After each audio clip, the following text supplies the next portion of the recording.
Alors, merci d'abord à tous, encore une fois, au nom des équipes de Cadre de Ville et Bâti Actu. On a eu une journée riche, elle vient d'être évoquée même par les derniers intervenants de la table ronde qui vient de se terminer, qui ont évoqué la façon dont toute la journée on a parlé de ce qui changeait, on a parlé de changement, et nous avons invité Gilles Bouvelot à nous parler de ce que nous avons appelé, nous, on va voir ce qu'il en pense, mais les révolutions en cours. Et voilà. Alors, Gilles, il est, je pense, particulièrement à même de pointer un certain nombre de sujets précis parce qu'il connaît bien les sujets de façon précise dont on a parlé toute la journée. Alors, d'abord, vous êtes ingénieur, Gilles. Ingénieur, quand vous avez obtenu votre diplôme, on disait ponts et chaussées. Maintenant, vous vous occupez aussi des eaux et des forêts. Voilà, on voit que la nature nous a rejoints déjà. Et puis, vous êtes un matheux, en quelque sorte, et né dans la région d'un autre grand mathématicien, Blaise Pascal, qui était même un polymathe, on peut le dire. Alors, lui est né à Clermont-Ferrand, vous êtes du Cantal plutôt, mais c'est pour dire que quand on a parlé ce matin des nuances de vocabulaire, le foncier, le terrain, le sol, la terre, on sait ce que c'est, et peut-être que vous l'évoquerez, mais en tout cas, vous n'êtes pas un pur urbain, vous l'êtes devenu, mais vous tenez les choses des deux côtés. Et l'autre aspect des choses, c'est le logement, dont on a beaucoup parlé. Vous avez eu aussi à en connaître du logement, mais aussi du droit au logement, auprès de Louis Besson. Vous avez été à la direction de son cabinet quand il est secrétaire d'État en 1997, puis avec Marie-Noëlle Lienemann, dont vous avez été directeur de cabinet également. Donc ces questions de logement, vous les avez expérimentées, suivies de près. Et puis, ensuite, après un passage chez les promoteurs, donc vous êtes allé voir du côté du privé comment ça fonctionnait, vous êtes revenu dans le service public pour monter cet établissement public foncier d'Île-de-France, établissement public d'État, qui a été créé en 2006, puis a grossi en 2016 pour couvrir toute la région capitale. Aujourd'hui, sur un modèle économique, ce n'est pas l'objet de parler, je pense, ce soir, mais on arrive quand même à un outil. On a aussi parlé beaucoup des EPF dans la journée et de leur rôle et de leur potentiel. Pour donner encore une fois un ordre de grandeur, les acquisitions foncières de l'EPFIF l'année dernière, en 2022, elles se montaient à 591 millions d'euros sur l'année, en hausse, plus 9%. Et puis les cessions foncières à hauteur de 364 millions d'euros. Là aussi en hausse, mais une hausse même très très forte de plus 26%. Donc on voit que dans un contexte de crise dont on a parlé aussi beaucoup dans la journée ce matin, le rôle contracyclique de l'établissement public est juste évident. Voilà. Alors tout ça, ça aborde du logement. Les cessions foncières vont permettre de construire de l'ordre de 7000 logements, de créer de l'ordre de 270 000 m² d'activité. Donc voilà, on est au cœur des sujets qu'on a abordés toute la journée. Alors, on a aussi beaucoup parlé de révolution, enfin moi le premier, dès ce matin, de révolution des modes de vie, de révolution de l'organisation des acteurs de l'aménagement et de l'immobilier. On a parlé de révolution foncière, peut-être aussi un petit peu. Alors voilà, on avait envie d'avoir votre avis sur ce thème, sur cette question de la révolution. Bien, merci Rémi, bonjour à toutes et à tous. Merci d'avoir retracé ma carrière fidèlement, donc je vais pouvoir rentrer directement dans le vif du sujet. Lorsque vous m'avez proposé de parler de des révolutions, parce qu'il y a un pluriel, je me suis dit, oula, le sujet, il est compliqué. Qu'est-ce que la révolution ? Et la dernière fois qu'on en avait parlé, ici même, je crois, enfin d'autres endroits, il y a 4 ou 5 ans, c'était avant la période Covid, c'était la révolution de la ville numérique. Oui. L'idée, c'était que les algorithmes, enfin l'intelligence artificielle, qui a progressé d'ailleurs depuis, allait non seulement faciliter un certain nombre de vie quotidienne, mais aussi participer à concevoir la ville. Quelques années après, quand même, que s'est-il passé ? Alors c'est clair que Les mobilités sont fortement accélérées, impactées par les outils d'intelligence artificielle, mais la ville elle-même, qu'est-ce qui s'est passé? L'expérimentation de Sidewalk Labs à Toronto, qui était l'expérimentation, a fait long feu. Et comme ville numérique, alors il y a des outils, hein, le jumeau numérique, c'est des outils qui sont utiles, mais comme ville numérique, moi j'en connais une qui est sur le grand jeu de Monopoly qui est dans le métaverse, là où on peut acheter avec des bitcoins des biens fictifs et se les revendre en faisant du Monopoly. Voilà. Donc, je pense qu'il faut être prudent sur le mot révolution. Voilà. Y a-t-il des révolutions ou simplement des évolutions? Notamment des évolutions, alors, on en a parlé beaucoup aujourd'hui, qui sont inéluctables, qui sont irréversibles, qui prendront un certain temps, qui peuvent être accélérées d'ailleurs par, alors là pour le coup, par les crises ou par d'autres phénomènes. Un exemple, c'est que la crise du Covid, elle a totalement accéléré et fait gagner au moins 5 ans sur la mise en place du télétravail, il faut être très clair. Et donc l'évolution des bureaux, enfin, etc. Je pense que la crise immobilière actuelle, elle va aussi accélérer un certain nombre de mutations. Je discutais avec un promoteur, qui est peut-être dans la salle, il me disait, il va falloir qu'on réinvente notre métier maintenant, voilà, au-delà de gérer la crise. Donc, qu'est-ce qui procède de la révolution? Est-ce qu'il y a des choses quand même qui sont des révolutions, peut-être, et qu'est-ce qui sont des évolutions? Et donc ça veut dire, voilà, est-ce qu'on est dans le changement de paramètres ou le changement de paradigme? Alors, la crise actuelle immobilière, hein, qui est une crise de la demande, et de la demande solvable d'ailleurs, parce qu'il y a toujours des besoins, il faut être très très clair, non satisfaits. Pour moi, c'est plus un problème de paramétrage, c'est un problème de cycle, hein, il y en a toujours eu. Le cycle actuel, il est extrêmement violent. Là, pour le coup, il n'est peut-être pas aussi profond que celui des années 90, mais il est plus violent parce qu'il y a une conjonction de facteurs qui font retourner les cycles. Alors, il y a la hausse des prix liée aux matières premières il y a un peu plus d'1 an en lien avec les crises à l'Est, et puis la hausse des taux d'intérêt qui a été d'une brutalité jamais vue. On passe de 1% à 4%, voire 5% en quelques mois. Et donc, il faut que tout le système absorbe ça. Ça se fera. Hein. D'ici là, donc, ce cycle bas qui est assez compliqué, il y a des gros enjeux qui ne sont pas simplement en production de logements, mais aussi en emploi, enfin en ville, etc. Il y a pas mal de mesures quand même qui sont prises, qui vont être prises, hein, classiquement, donc, ou qui sont en débat. Le logement intermédiaire pour pouvoir faire sortir les opérations. Sur l'accession sociale, je sais qu'il y a quand même pas mal de... la loi de finances est en débat au Sénat, à l'Assemblée nationale, donc sur le prêt à tes euros, il y a les parlementaires de tous bords d'ailleurs, réfléchissent un peu à des mesures. On ne sait pas ce que fera le gouvernement, mais enfin, en gros, le sujet, quand même, il est actuel, très clairement. Il occupe un peu tous les acteurs, tous les opérateurs, y compris nous, d'ailleurs, les opérateurs fonciers, puisqu'on a un rôle à la fois régulateur et anticipateur sur la question foncière. Et on a effectivement, Rémi le rappelait, un rôle contracyclique. Donc, en ce moment, c'est aider à gérer la crise en délivrant des fonciers utilisables et préparer la suite, parce que la suite arrivera sur les fonciers de demain, voilà, qui sont peut-être pas forcément ceux d'hier ou d'aujourd'hui. Voilà, donc ça c'est... Mais cette crise de la demande, encore une fois, alors même si c'est dur, mais c'est plutôt paramétrique, est-ce qu'elle ne masque pas une crise plus forte et plus pérenne qui est la crise de l'offre?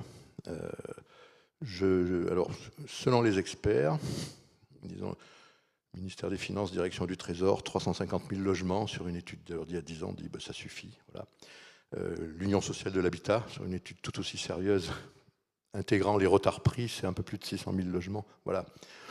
Donc, la question n'est pas tranchée, mais enfin, objectivement, je pense que c'est quand même le vrai sujet auquel il faut se préparer, c'est-à-dire comment délivrer les moyens de poursuivre la politique du logement qui est indispensable. Voilà. Alors du coup, derrière ça, et le changement de paradigme, c'est peut-être une révolution.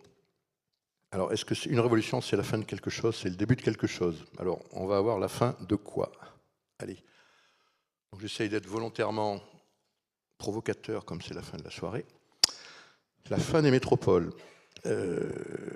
Alors, au Conseil national de refondation du logement, le sujet a quand même été évoqué, l'aménagement du territoire. Est-ce qu'il ne faudrait pas, pour régler la crise, faire en sorte qu'il y ait plus de gens qui partent en région, qui quittent les métropoles, etc. C'est un phénomène qui existe. Bon, puis on n'en a plus parlé. Je voudrais dire aussi que ce n'est pas un hasard quand même, c'est dans l'air du temps, que le Grand Prix de l'urbanisme, là je salue Franck Boutet qui est le précédent, soit attribué cette année à Simon Tessou, qui est un architecte urbaniste du Cantal d'ailleurs, doublement content, de l'atelier du Rouget, voilà, pour son travail sur les territoires ruraux et périurbains, salué à l'unanimité. Donc ça veut dire que ça revient à l'air du temps. Pour autant, est-ce qu'on peut dire que l'exode urbain, peut-être qui a été annoncé au moment du Covid, a eu lieu ou va avoir lieu? Non, il n'a pas eu lieu. Il y a des gens qui ont fait des choix de partir un peu plus loin, facilités par le télétravail. Mais les métropoles attirent toujours du monde, hein, pas simplement métropole francilienne.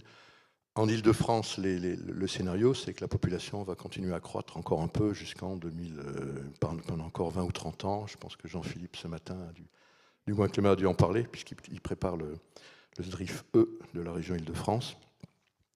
Voilà.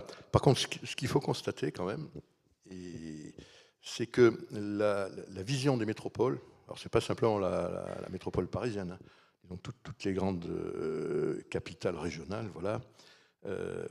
Autrefois, le karma, le discours, c'était l'attractivité. On va faire des métropoles attractives, les documents d'urbanisme généraux stratégiques s'appuyaient là-dessus. On a créé pas mal d'ailleurs d'outils, des euros ou EURA, quelque chose, qui d'ailleurs fonctionne, continue à fonctionner. Aujourd'hui, je ne pense pas qu'on en crée beaucoup. Et aujourd'hui, le discours, il est quand même, alors surtout dans la partie centrale ou hyper centrale des métropoles, c'est plus vraiment l'attractivité, enfin je ne l'ai pas vu, c'est surtout le bien vivre, la résilience, l'adaptation aux évolutions, notamment climatiques. Le PLU de Paris, c'est un PLU bioclimatique, voilà, par exemple. Donc c'est vrai un peu dans l'hypercentre de toutes les métropoles.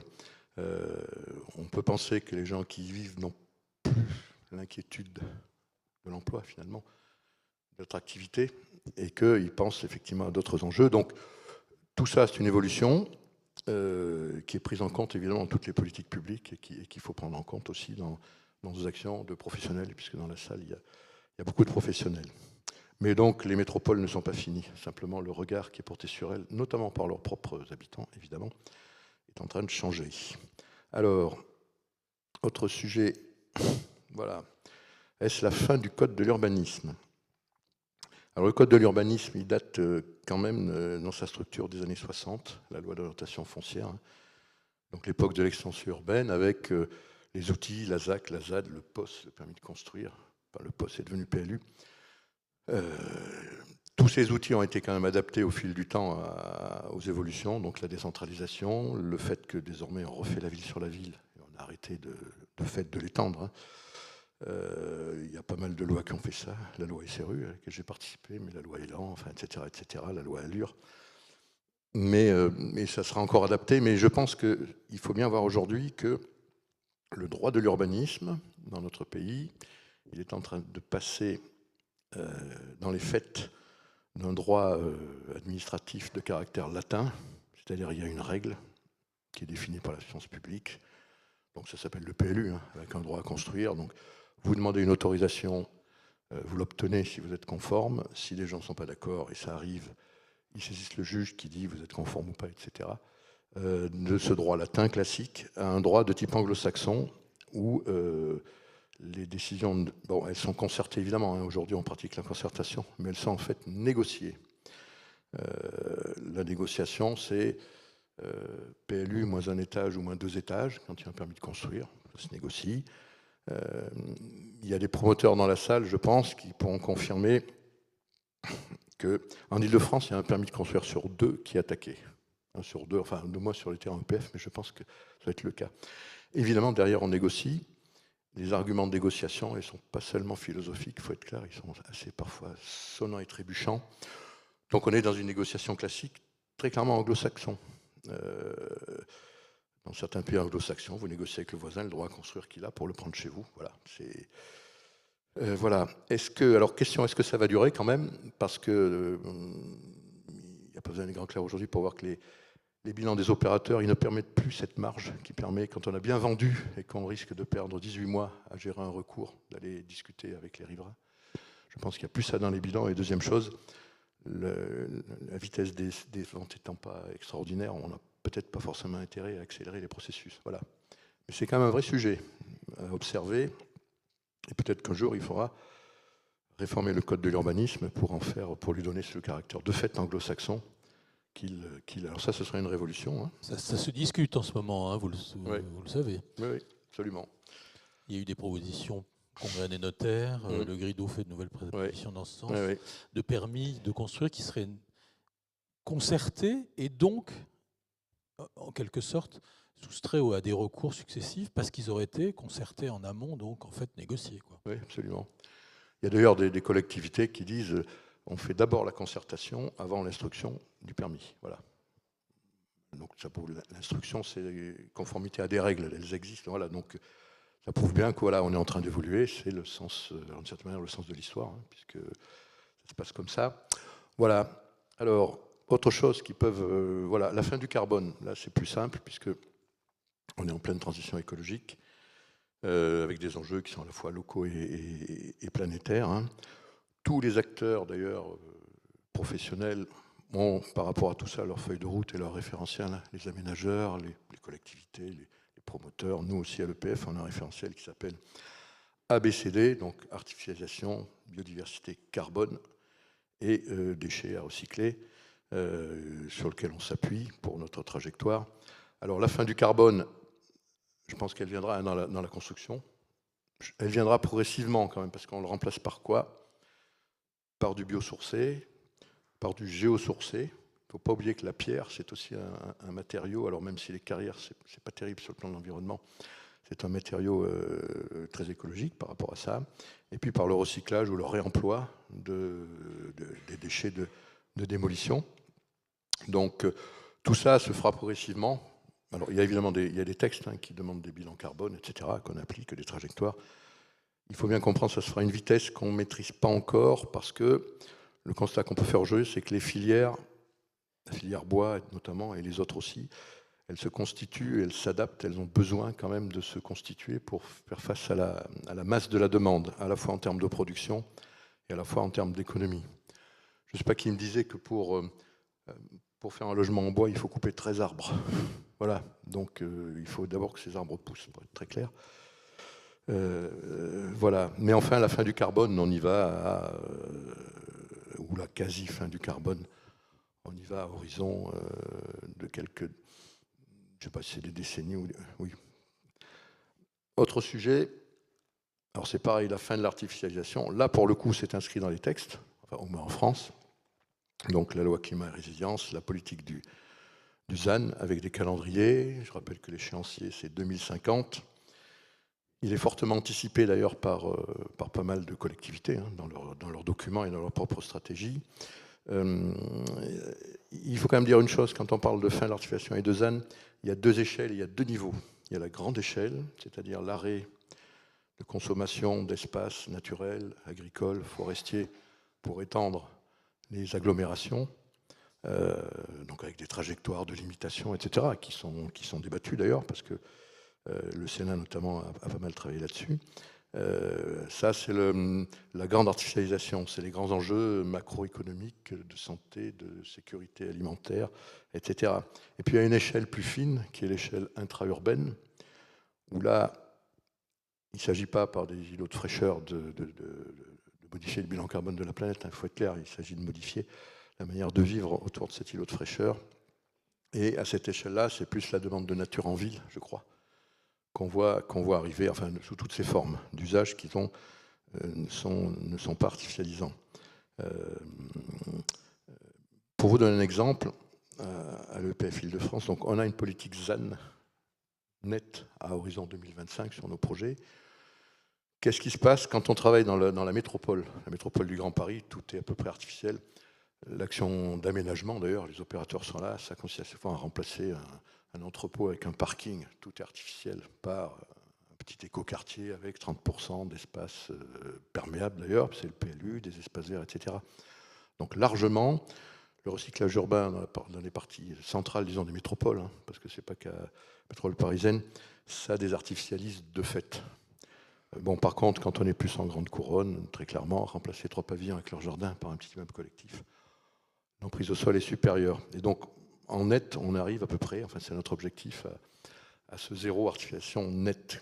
Donc, il n'est pas zéro artificialisation brute, bien évidemment, puisque là aussi, il y a une trajectoire. Donc, on va y arriver. Évidemment, la contrepartie de tout ça, c'est qu'il y a des besoins à satisfaire, mais on les satisfasse dans l'emprise déjà là, donc ça suppose densification, enfin intensification. Et ça, c'est notre débat. Voilà. Toujours dans le même ordre d'idée,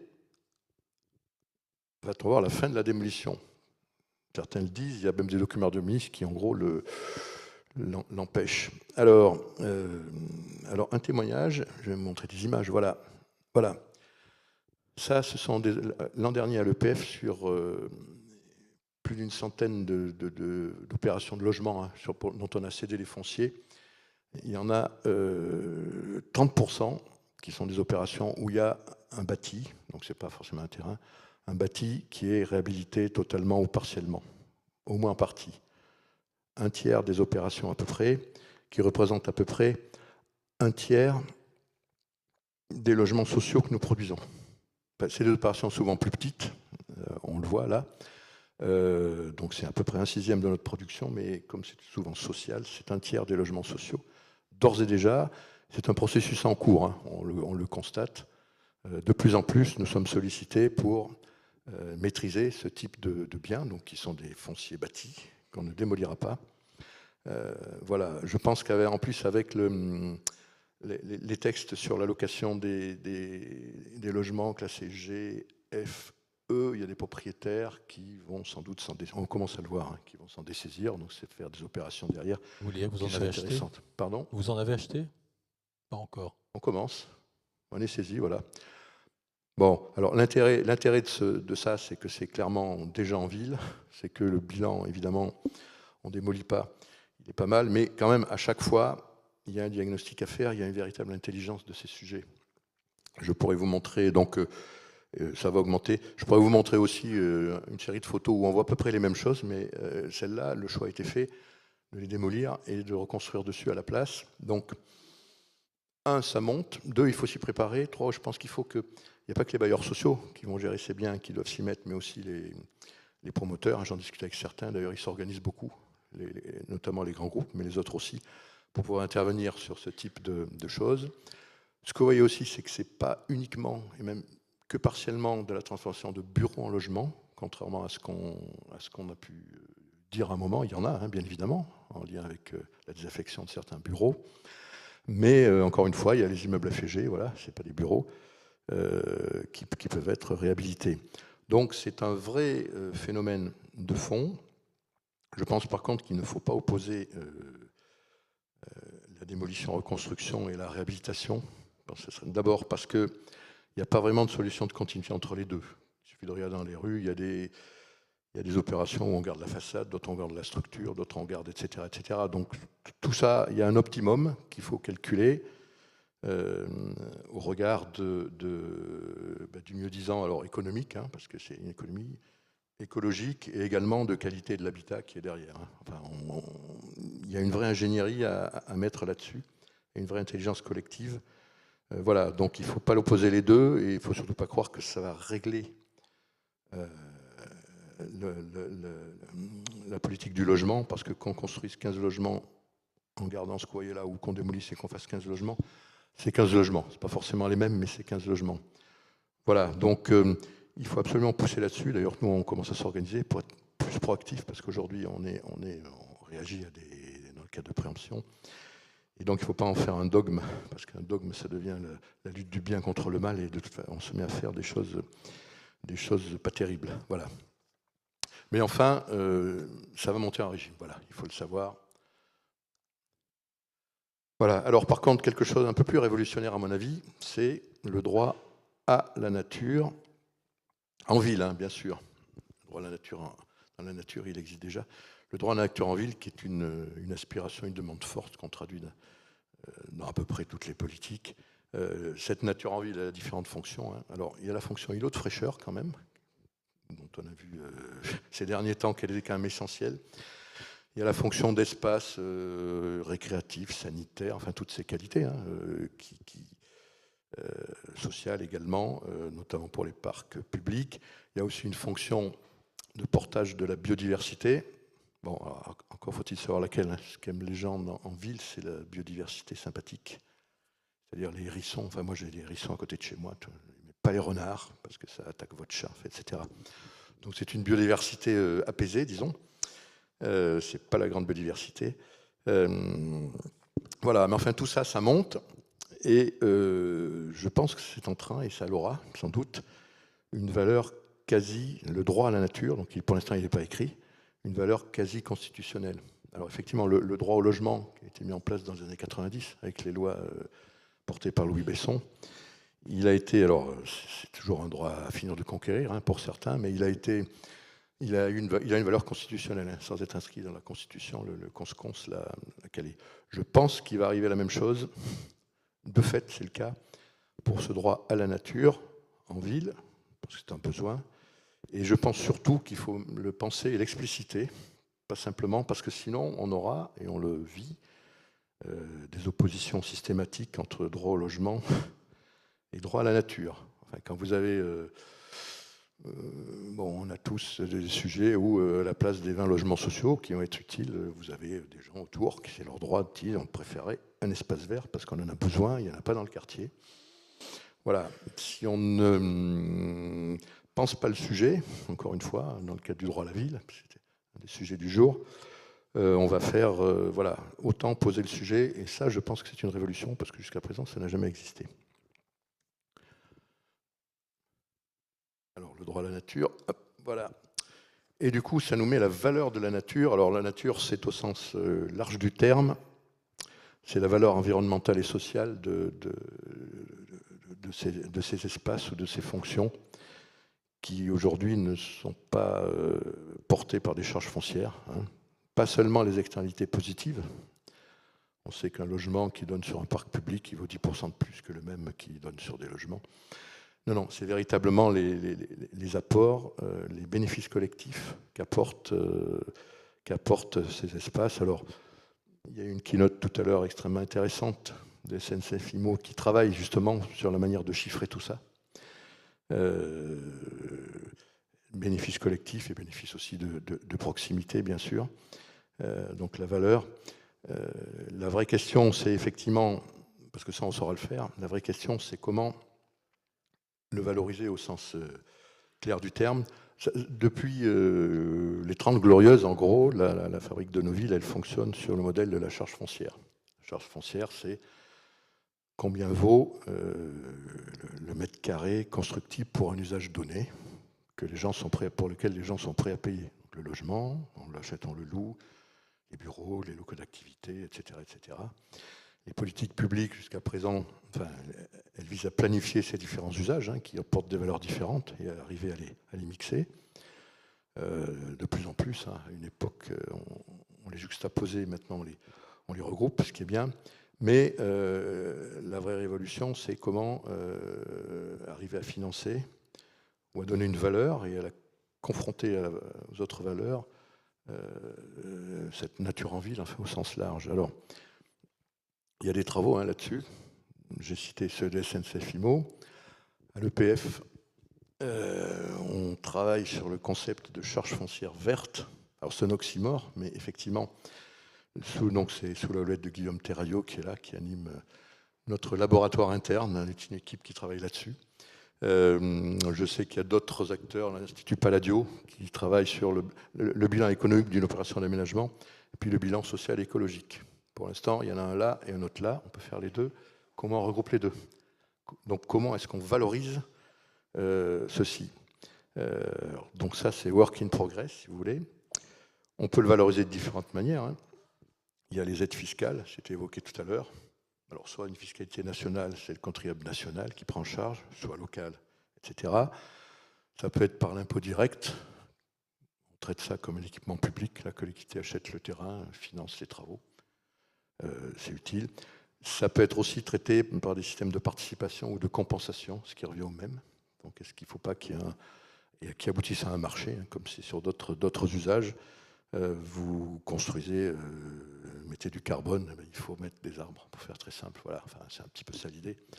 Donc tout ça, ce sont des travaux en cours. Je ne sais pas si c'est une révolution derrière, mais en tout cas, ça suppose de toute façon un support législatif. On a travaillé là-dessus, quelle que soit la solution retenue, c'est la loi qui portera ça, sans que ce soit révolutionnaire. Mais je pense que ça, c'est un vrai sujet. Donc si vous avez des idées, n'hésitez pas. Voilà. Et puis alors, la fin de l'aménagement. Donc je m'excuse par avance auprès des aménageurs là, mais là aussi c'est de la provocation, puisque ici même, Thierry Lajoie, là, à cette place, il y a 2-3 ans, a expliqué comment évolue l'aménagement. D'ailleurs, ça s'est passé comme il l'avait dit. Donc l'aménagement évolue, en particulier l'aménagement public.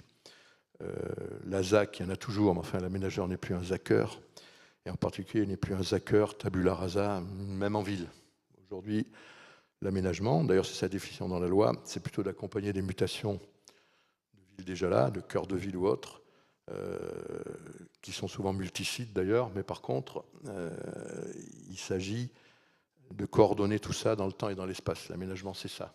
Et de veiller à ce qu'évidemment, ces opérations financent le bien commun, c'est-à-dire les équipements publics, etc., et où soient accompagnés par tout ça.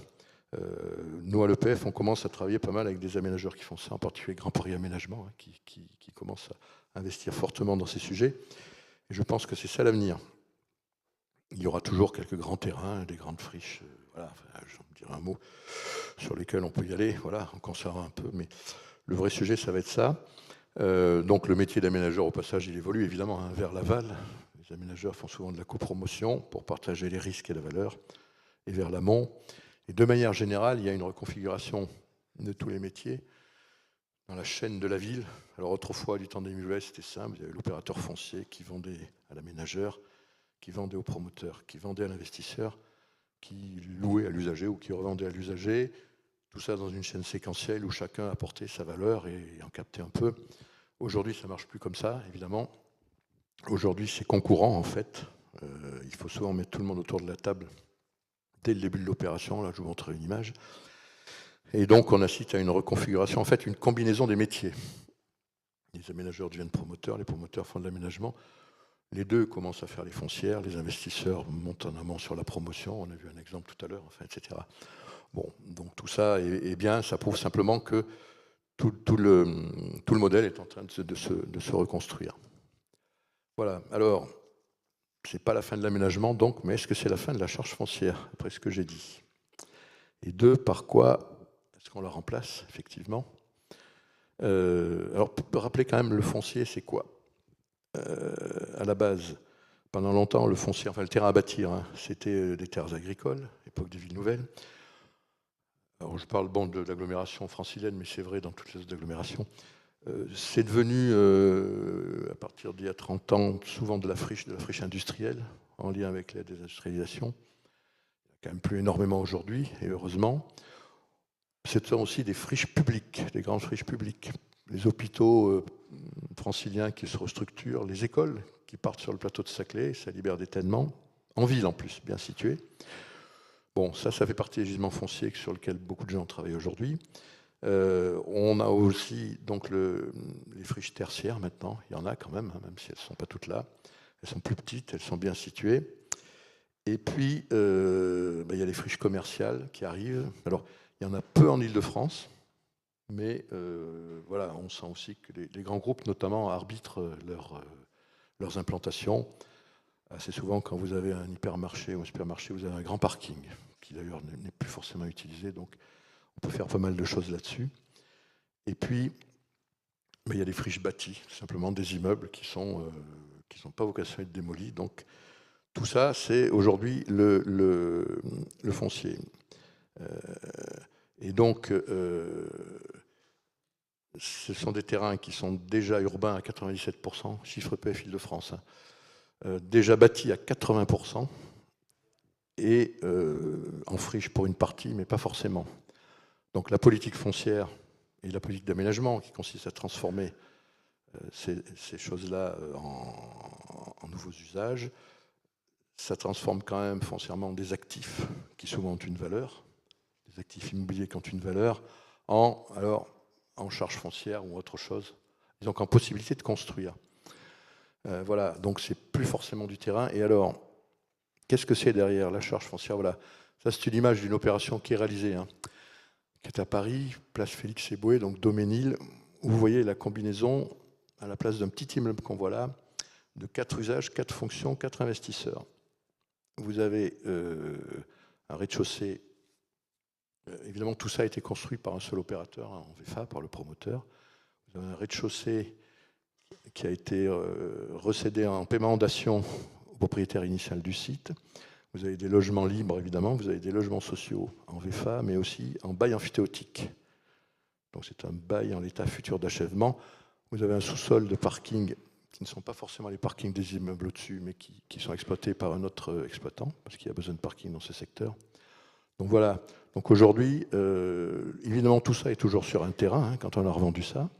Mais en fait, vous voyez, ce sont des volumes et ce sont des baux amphithéotiques qui sont recédés. Donc finalement, le foncier en tant que terrain à bâtir, évidemment, c'est sur un terrain. Évidemment, il y a des cas où c'est toujours un terrain qu'on vendra et on construira quelque chose dessus quand même. Mais vous voyez, on peut dire aussi que c'est finalement un morceau d'espace, un volume et un morceau de temps pendant lequel on peut utiliser pour un usage donné un morceau d'espace et de temps et le céder, le valoriser, enfin, etc. Donc, et ça, c'est une évolution naturelle parce que la ville intense et mixte, c'est très exactement ça. Je précise qu'il y a un espace vert derrière les bâtiments, quand même si à l'époque. Voilà, donc la charge foncière, on sent bien qu'il faut qu'elle évolue vers autre chose. Encore une fois, c'est le modèle des 30 Glorieuses.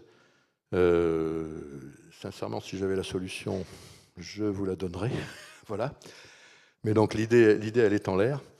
Une fois qu'on aura ça, on sera véritablement sur la révolution foncière. Voilà, donc je conclus. Est-ce que le foncier va être l'objet d'une révolution? Je rappelle que le foncier, le droit de propriété, il est dans la Constitution, puisque l'article 17 de la Déclaration des droits de l'homme, donc déjà de 1789, donc une révolution, a sanctuarisé le droit de propriété, inviolable et sacré, nul ne peut en être dépossédé, que, etc., etc. Bon, en faisant de là-dessus, je ne pense pas qu'on puisse remettre en cause le droit de propriété par une autre révolution. Mais par contre, plus modestement, aujourd'hui, la propriété, c'est l'usus, l'abusus, le fructus, enfin bon, je ne vais pas faire un cours de droit, mais on voit pas mal de choses qui existaient, mais qui montent en pression. Il y a les portages de très long terme, avec des outils qui se mettent en place. Nous, on a mis en place à l'EPF, mais il y a eu plusieurs exemples dans la journée.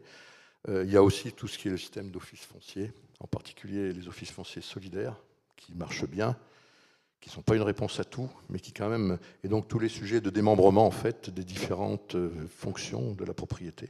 Encore une fois, usus, abusus, fructus, de démembrement du terrain et de ce qui est dessus, du démembrement des murs, etc., etc. Donc, je pense que cette révolution foncière, elle sera silencieuse, avec le développement de tout ça.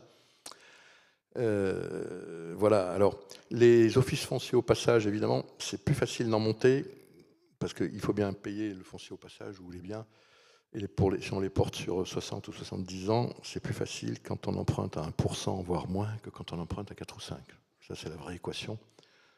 Et les taux d'intérêt à 1% ou inférieur, c'est quand même une exception de l'histoire. Et, à mon avis, ils finiront plutôt vers 2 ou 3%, voilà, quand l'inflation sera terminée. Voilà, enfin, je souhaite me tromper, mais voilà. Donc, il y a quand même ce vrai sujet. Et la révolution foncière, d'une certaine manière, voilà. Il y a quelqu'un qui avait commencé à la porter, c'est Edgar Pisani, dans cet ouvrage. Si vous ne l'avez pas lu, je vous le recommande.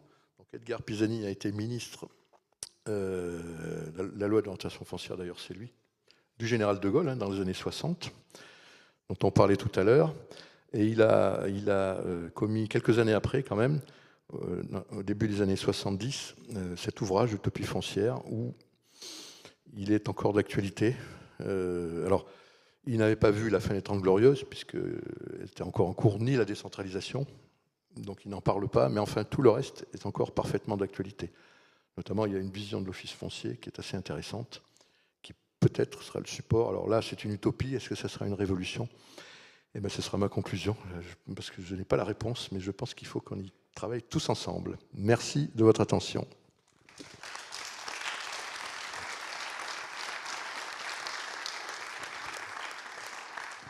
Bien, ben merci à tous. Et vive le Cantal. Merci à toi. Et vive le Cantal, bien sûr. J'aime le Cantal. Et merci donc Gilles de cette contribution. Merci à tous pour cette journée, d'y avoir participé. On a vu que les apports de tous étaient nécessaires, y compris de la salle, et qu'il y a eu beaucoup d'échanges d'expériences. Alors notre comité scientifique se réunira à partir de janvier prochain, tranquillement, pour préparer l'édition 2024, qui est annoncée pour la même date que cette année, le 17 octobre prochain. Voilà. Rendez-vous l'année prochaine. Merci.